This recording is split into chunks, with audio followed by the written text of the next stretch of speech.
just here in my garage. Got pretty much nothing else out here. Fun to be here in the Adelaide Plains. But you know what I love more than the Adelaide Plains? Knowledge.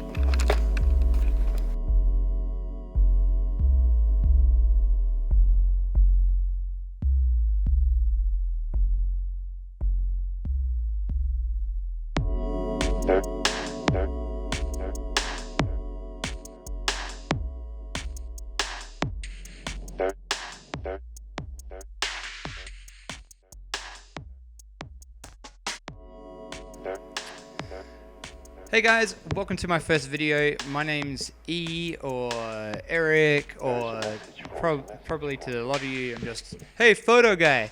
I've worked at various venues and businesses throughout the state, and although I'm probably primarily recognized for my photography, I'm also quite decent at repairing and upgrading computers, and I've done a 2,000 kilometer bike ride through Japan, and I love working with upstarts throughout Adelaide. So I've worked for Soundpond in the past, working with EcoCaddy at the moment, and basically anyone else who's got a brand new business, I love hearing about it, and I usually do my best to get involved with them somehow.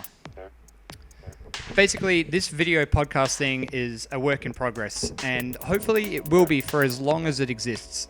I don't want it to stagnate because I want it to be a medium for change. If you see me looking off to the screen, it's because I actually have a script written here. Because I'm kind of new to this, I feel kind of uncomfortable in front of the camera, which is why I'm always behind it. Anyway, I lost my spot. So yeah, basically a video podcast thing is a work in progress, and hopefully it will be for as long as it exists. I don't want it to stagnate because I want it to be a medium for change, for a change in my life, getting a routine together and expressing myself, but also a change in a mindset that plagues our great state and our really cool little city. Our city is home to and the birthplace of some of the most talented, kooky, intelligent, and driven people on the planet. I've been lucky to be friends with a lot of them, or you if you are watching this. But we have a few problems to work out here. Firstly, I want to briefly chat about tall poppy syndrome and the so-called glass ceiling. In Adelaide, and I'm sure other places have the same problem, but let's focus on here. Anytime someone seems to be doing something good that benefits their career or brings them decent attention, we tend to shit all over them. Like, who do they think they are? Or, I remember when they were like so drunk they puked on a cup. And all of a sudden these people's past seems to be all that matters, not the good that they're trying to do, usually to benefit more people than just themselves.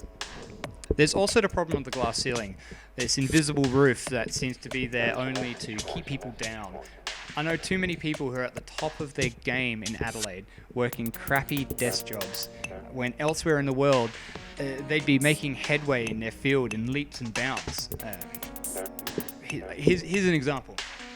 A friend of mine graduates their design degree, gets a casual part-time job of an editor at a street rag, and then is told that they're not good enough to get a permanent part-time or full-time job. So, seeing that there is no future for them there, they get sick of it and they leave. They leave for another country. They spend a few weeks looking for work over there and eventually get a job at LVMH. That's Moet and Hennessy and Louis Vuitton, and it's owned, like, the parent company is Christian Dior, you know. So by extremely simple logic, this means that someone in Adelaide who's only good enough to get a casual position at a local street rag is like operating at the level of someone who can work for a massive international company that employs 120,000 people. That's insane. Like, what? Anyway, second example.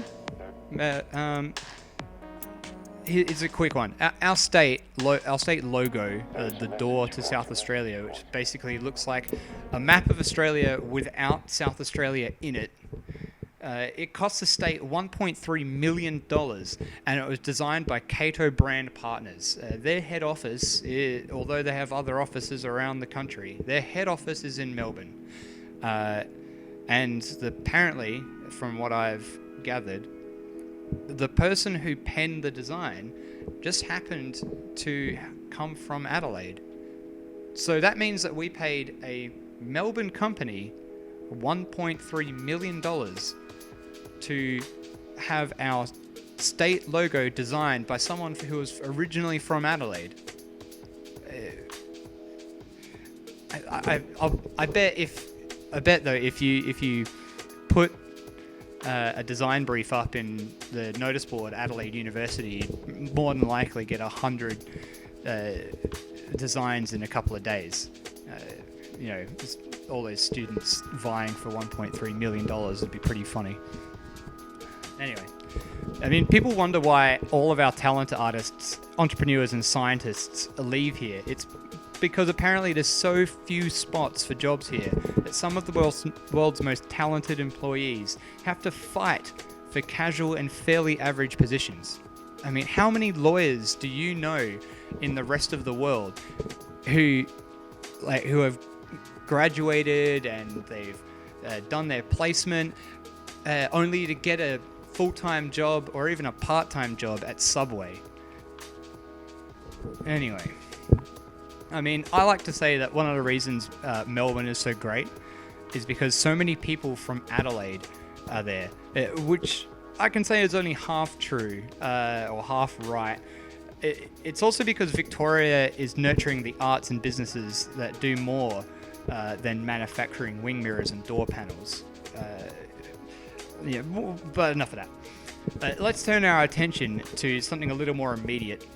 The Adelaide Fringe, the lockout laws, and how the state basically shuts down the rest of the year despite all the talented people still residing here. For the past few years, we've been enacting tougher and tougher lockout laws despite public opposition to the rules that are being put in place. The Premier and other political compatriots seem to be set in making sure people see the good that the laws are doing. The statistics from July 2014 show a 20% reduction in disorderly offences and 13% drop in violent assault since the laws came into effect in October 2013.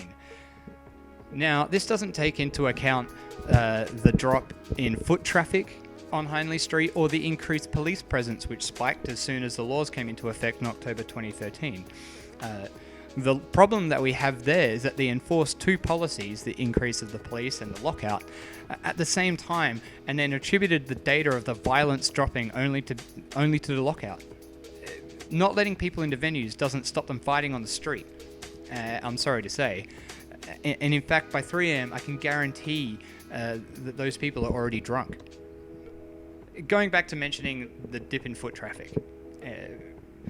Back in April of 2015, the proprietor of Strat's, a strip club on Hindley Street, said that his revenue was down 50% since the lockout. Holy shit! Like his business has been around for nearly 20 years. In the article that I read, he has this awesome quote though. It goes, "I don't think that it's sleazy for a woman to take off her clothes in a room full of strangers. What's sleazy is to make people gamble if they want to have a drink past 3 a.m. And I have to agree with him, like, fully. I'm not even someone who goes to strip clubs, but I'm behind his plight. He raises an interesting point. For a state that's trying to rid itself of problem gambling, they sure seem to be encouraging people to go to the casino, which, much like Sydney's Crown Casino, is exempt from the lockout law. Why? Well, Attorney General John Rao says the casino is exempt from the 3 a.m. restricted entry provision due to the unique nature and services of the venue, aka gambling.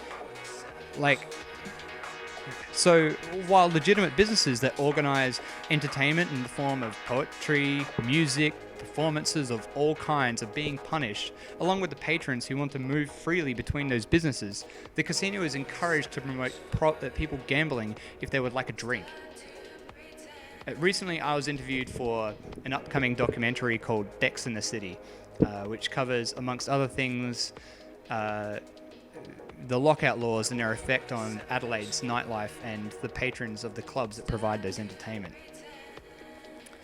For the doco, I was asked a few questions, which I'll be honest, I cannot for the life of me remember. However, I do remember talking to them about whether or not I've seen a dip in violence since the lockout laws came into effect. I tried to answer as wholly as possible and said that while I haven't seen a dip in violence, I also hadn't seen that much violence to begin with, like nothing outside the norm. Even after working in 9 venues over the last 6 years, I haven't seen much past a few scuffles. I know there's alcohol-related removals almost every other night, but honestly, there's nothing too big. I did mention, however, that the types of people who fought were all very similar in their demeanor and sometimes in their appearance. These people weren't compelled into a fight by the consumption of liquor. They already had the want to fight. In fact, I've overheard a few people in toilets or lines of clubs even who've said to their mates, "Man, I hope something kicks off tonight," which is slang for them hoping a fight starts because they want to get involved and throw punches. Not starting the fight allows them to basically claim they were trying to help and get away with the violence without any recourse. But anyway, I'm on a tangent here. I'll finish up on that topic for now. By this point, you've probably all got a lot to say. So if you're keen to discuss this further, feel free to leave a comment or send an email to talkin.shi@gmail.com. That's talkin.shi@gmail.com.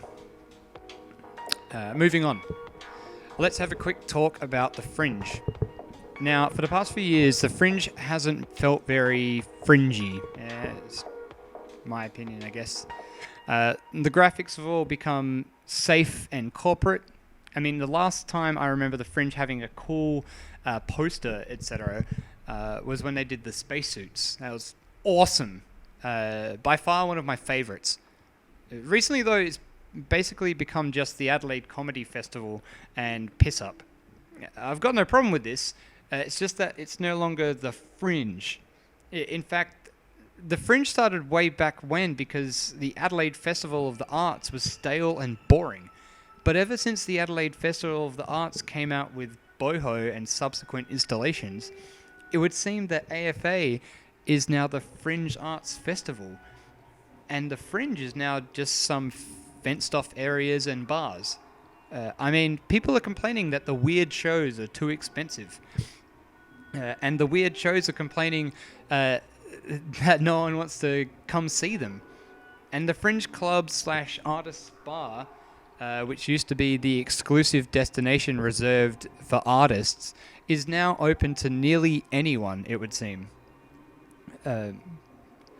Being that I was talking about tall poppy syndrome and glass ceilings before, I'll mention that I have no problem with the Fringe increasing in size. That's great. However, it seems as though they've gone an easy route to increase business, and as such are leaving the thing that made them the Fringe Festival by the wayside. Just my opinion. What I really want to talk about, though, is post-Fringe. What happens after the Fringe leaves town? I mean, there's the Clipsal 500 and WOMAD, but after that, there's basically nothing too big. Everyone retreats back to the venues. Why is this? I'll leave that for the next video, though, so I can get some feedback and some facts and have some discussion before I make it. Maybe one of you would like to come on the video and discuss what we can do to keep the momentum going after the Fringe. Who knows? I'd like to give a shout out to Gunda G for the music at the beginning of the video, Sebastian Vivian for the track in the middle, and Alex Rode for his music at the end. If you'd like to check them out, then click on the video description in YouTube to get their links. Again, if you want to discuss anything I've said in this, please feel free to send me an email. I'll put the link in the description below as well, or leave a comment. Or even come on the next video and have a loose discussion. I'm keen to see what makes this place tick even further and see if we can't stir some wind for people's sails moving forward. Anyways, thanks for watching me talk into a Guitar Hero microphone with a sock rolled over it, and hopefully these videos will get better in the future. Peace!